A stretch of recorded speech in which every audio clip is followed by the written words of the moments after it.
Okay, so this started with a series of like I don't know if they were like what do you call it?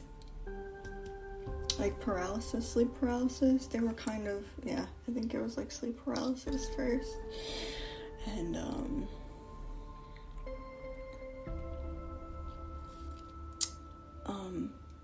I started getting all these visions and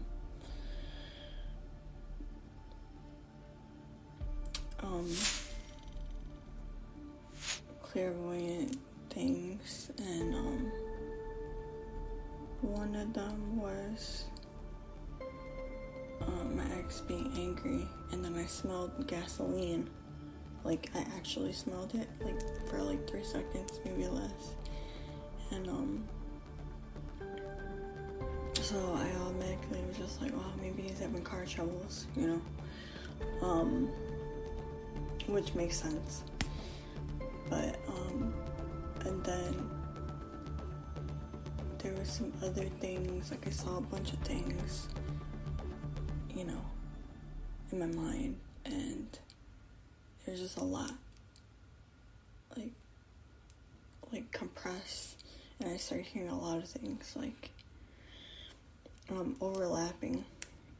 And this is crazy because when I was younger, this used to happen to me every single night. And it would literally only happen at night.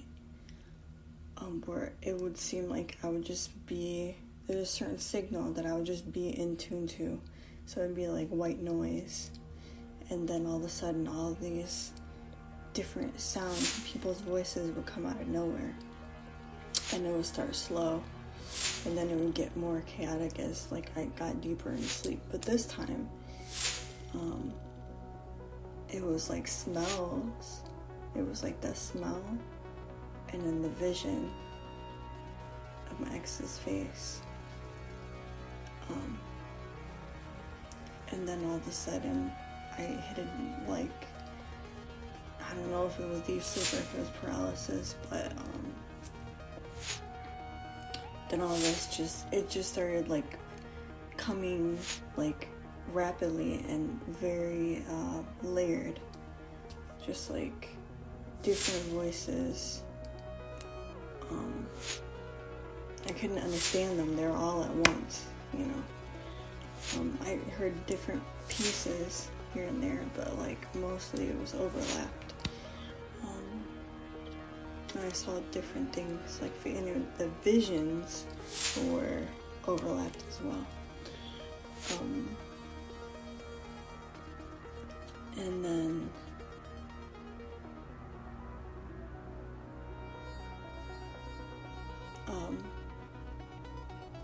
the next thing that I remember, because I felt like that was happening for probably about 10-15 minutes, and then I went to the dream state, and the next thing I remember is being in a house, and it was very awesome looking. It was like a condo, or a loft, and it was all white. Everything in it was pretty much white. High ceilings, these really cool ceiling lights, floodlights. There was like a group of them in each room that were on the ceiling. And then really nice window lighting, like big windows.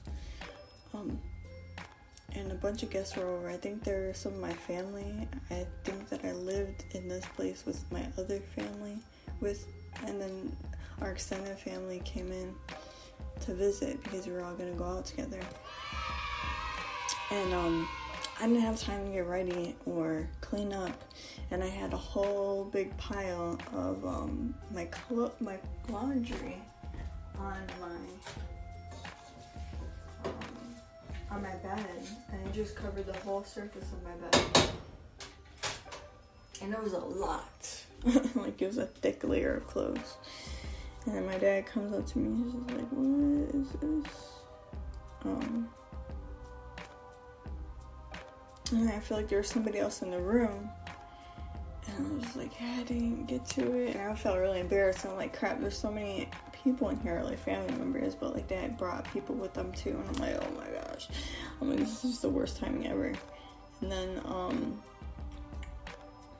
so we finally go out, and I'm walking down the street with my dad, and then we pass this movie theater.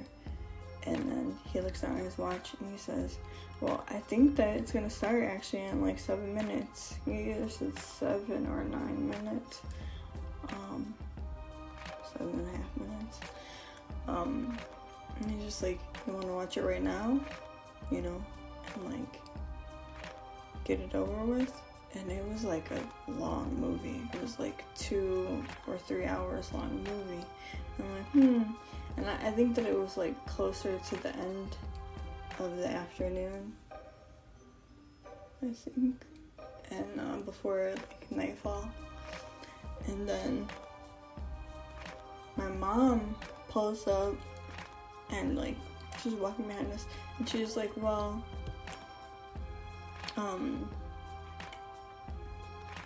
do you want to see the movie with me and watch the next showing? I think she was talking about. It's kind of blurry a little bit, but I know she was also talking about the movie.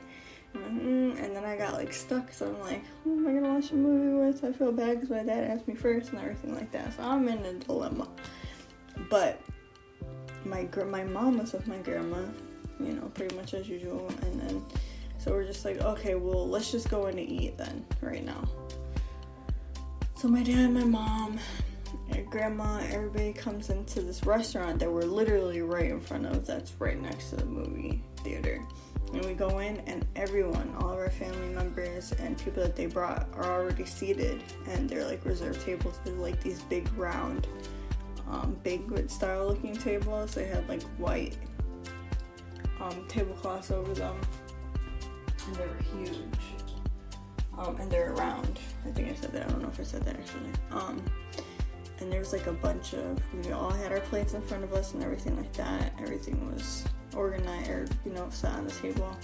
And there was some, like, I don't know, salad or like some sauces, like some appetizers. And I was sitting at a table that was behind my grandma. So I got up and I noticed that my grandma wasn't doing too well at that table. Like she was, you know, she has dementia, so it was like, you know, it was acting up, you know. And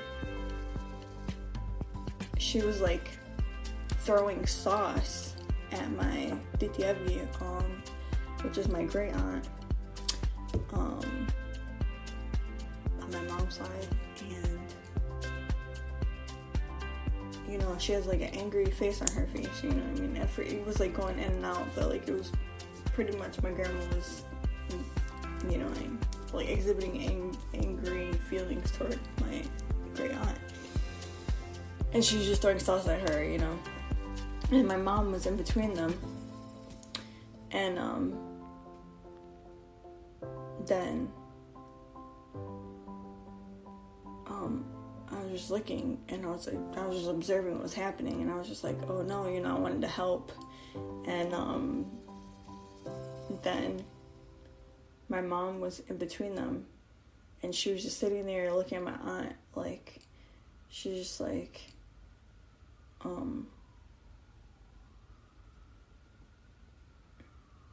my titi Lily was like, her face looked like she was trying to figure out how to handle the situation. And then my mom just came out of nowhere and like gave her some advice and said, she's just like, just throw sauce at her back. She was just like, you know, don't take that from her. And,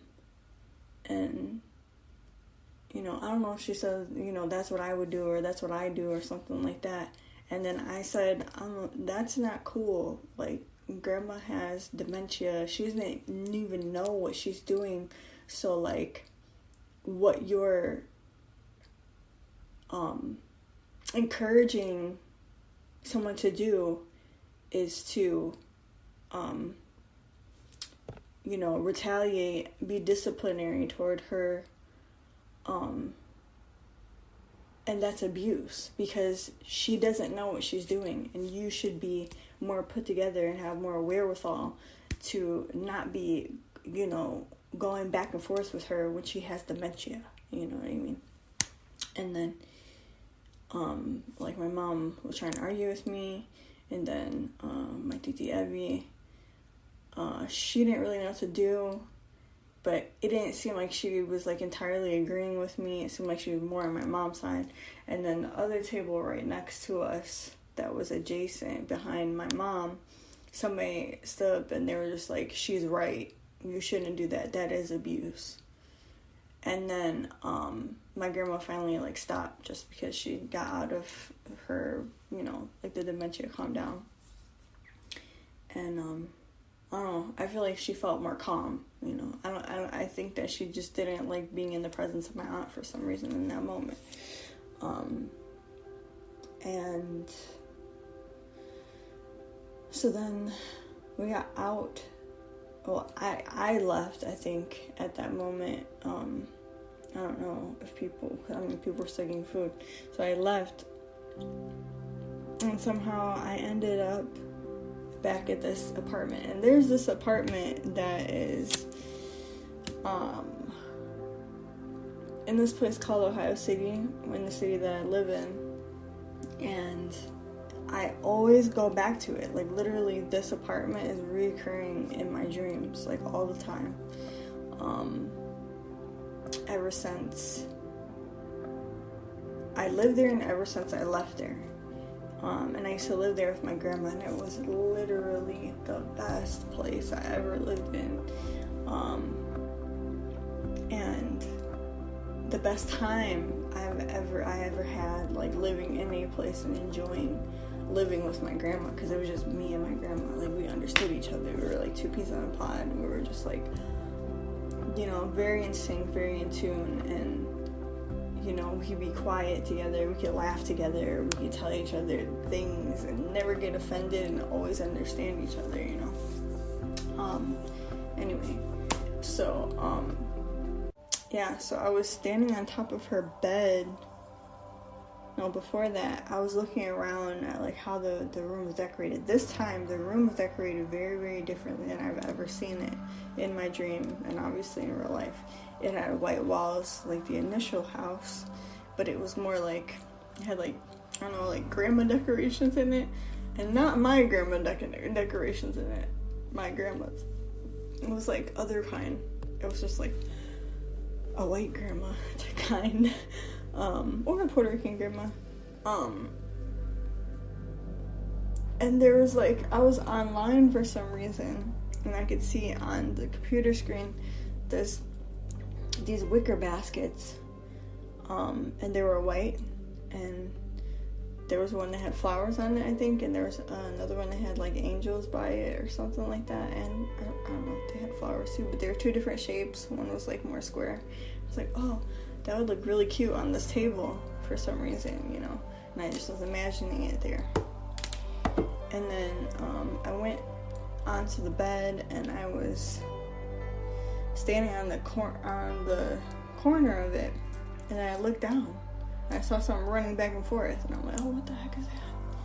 And then I could hear my grandma in the background, she sounded like she was in the kitchen. So it was almost I went back in time, because she was well, she didn't have dementia. And she's just don't worry about it. She's just it's been going back and forth. It's, it's been here, and I'm oh, I don't want to walk over there. I'm so scared, because I don't want to just get on me or attack me. I always think rodents are gonna attack me for some reason. I know why, but anyway. But yeah, so I looked down. I'm looking down, and I finally slowed down, and it was actually quite big. It's very big, and it had a really cute face. It had a light gray face.